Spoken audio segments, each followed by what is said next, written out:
Today I wanted to make a short little video about how to maintain or fix your Empire Regulator.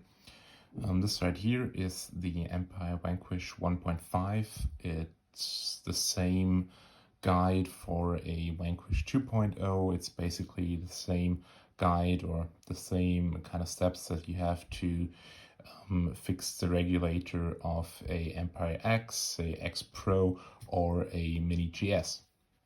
So let's get it started. What kind of tools do you need to do the job? First of all, you need a 1/2-inch nut, or if you are inside countries that have the metric system, a 13mm nut will also work. What is important that the nut has a small outer diameter. If you can see right here, that's where you have to stick your nut. If your nut is too big, you will grind on the inside of the regulator itself. That's not really bad, but it can be that your nut won't fit all the way in. So you might need to trim down the nut as I did right here. So that's the first thing. The second thing is that you need a 332 Allen key. It's the same that comes with your Empire Vanquish. And you need a 3mm nut that is also very small on the outer diameter.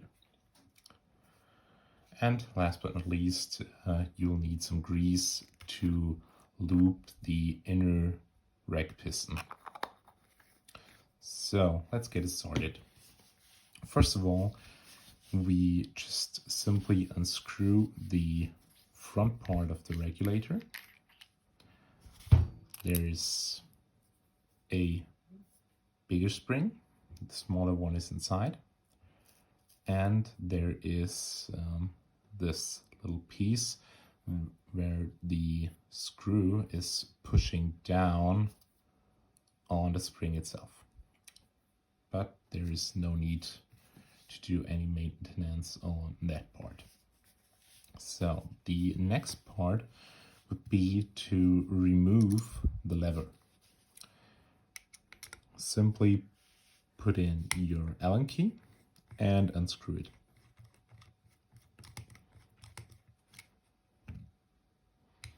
Again, you might need some fingernails or just turn it the other way around and the screw will fall out. Also, the lever will come loose.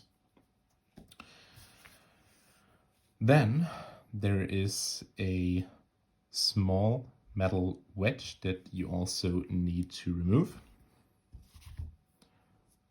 There's a small little spring inside, and as you can see, it has a wedge shape. Next part would be to remove the inner nut. That's where we need the 13mm or 1/2-inch nut. If you do this the first time, you might need more force, but it only needs to be hand tight. So if you reinstall it, you don't need any kind of bigger tool. You only need the nut, but maybe you'll need a tool to remove the nut the first time.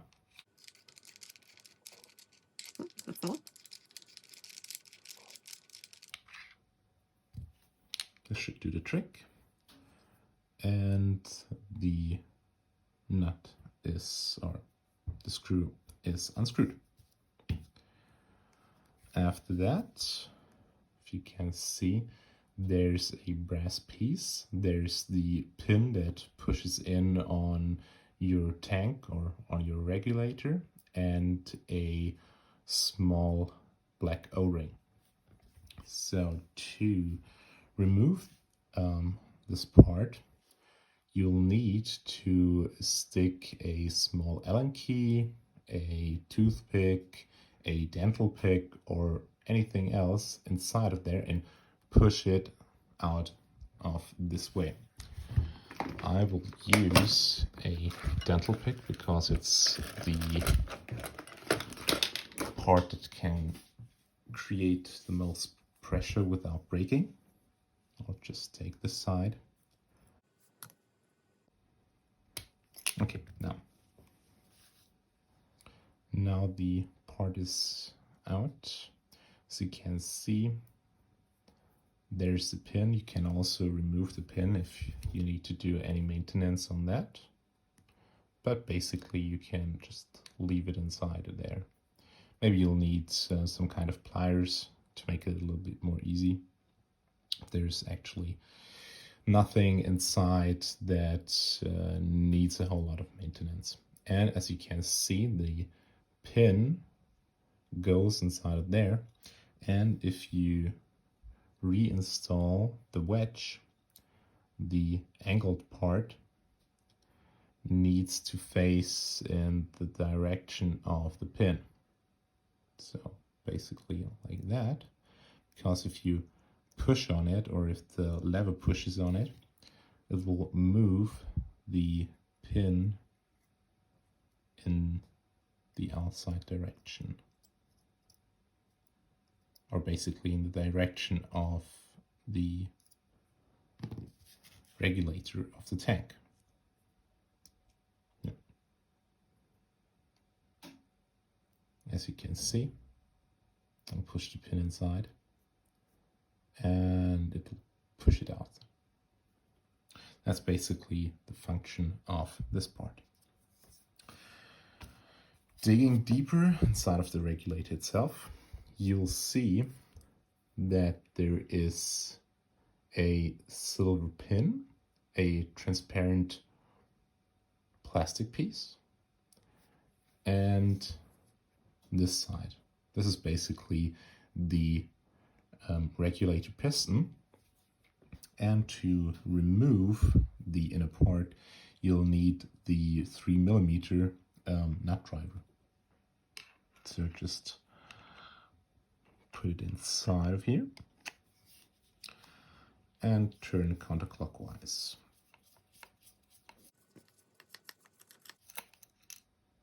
Okay, that's the pin. I don't know. Let's see if it focus. Focus. Yeah. And then we can remove the regulator piston. You might also need some pliers for that. Just be gentle. It's only a brass piece. A second option is to put a toothpick in the middle, or basically in the hole that you can see. Back with the toothpick, as I said, just take it, push it down the middle, and the piston should fly right out. Yeah, that's actually my preferred method because you're not damaging the piston itself. And there's the other spring that I mentioned before. You can see it's a bigger diameter and it's thinner. Okay, it's taller and it's thinner and way softer. So that spring sits on the regulator piston, and there's one small part that we didn't get out of the regulator, and that's basically the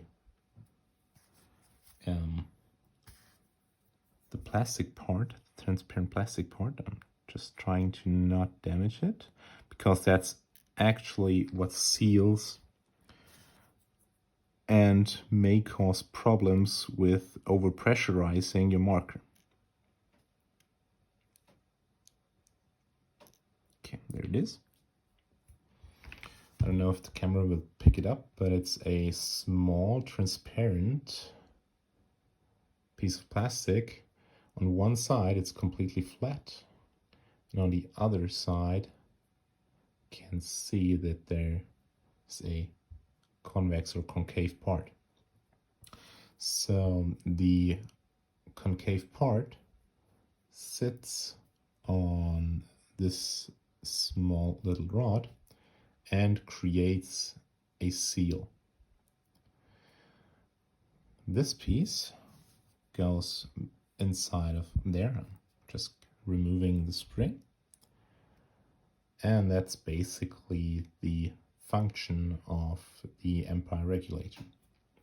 So if your marker is overpressurizing, 99% of the time it's this small little plastic piece. It is maybe becoming any grooves, it's maybe getting damaged over time. Replace this part and you should be good to go. Another possible point of failure would be this kind of metal part, because as you can see, the surface should be also very smooth and also clean. And over the time, you'll create some burrs, which you might need to sand down very, very lightly and very gently, because that's the other portion that creates a seal on the small little plastic part. So don't get any grease, don't get any oil on there. You only need to grease the piston side with regular Dow 33. You don't need any fancy lube, you don't need any fancy grease. Just get a Dow 33 derivative like GOG grease or anything else. Planet Eclipse grease also works very well. So these are basically the main parts, or there's actually nothing left inside. It's basically completely hollow. And all you need to do is lube this part. You can lube this O-ring, and the small little O-ring.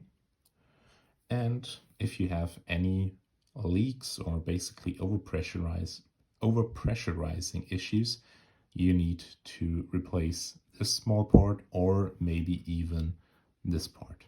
But this is less regular than the replacement of this part. I will put everything back together, and that's basically it in terms of maintenance and points of problem shooting. Once you're done greasing up your piston and removing all the dirt, all the old grease inside of the regulator itself with, let's say, a Q-tip or anything else, we can now go on and try to reassemble the regulator. The first step would be to take the piston, take the spring, and the direction doesn't matter. It's either way around the right side. And let's put it on the front side of the regulator. And you also have to take a look. This side is obviously the outside side, because the inner side is there your small silver pin and the plastic part screws in. So as we said before, the concave side goes on this side. Then place it inside of your nut driver and try to guide the silver pin inside of the rig and screw it on tightly. As you will see shortly, once you are tight, the whole reg piston will spin with the silver pin. Just try to put on a little bit of pressure and then tighten it. It doesn't have to be on there like super tight, but just give it a little bit of love. So with that out of the way, we can now insert this brass piece. Try to lightly lube or grease the outer O-rings see if the pin is still inside. It's no problem to insert it later on, but I just like to have it as a complete set. And if you insert it, try to see that the hole right there is lined up with the hole in the regulator body.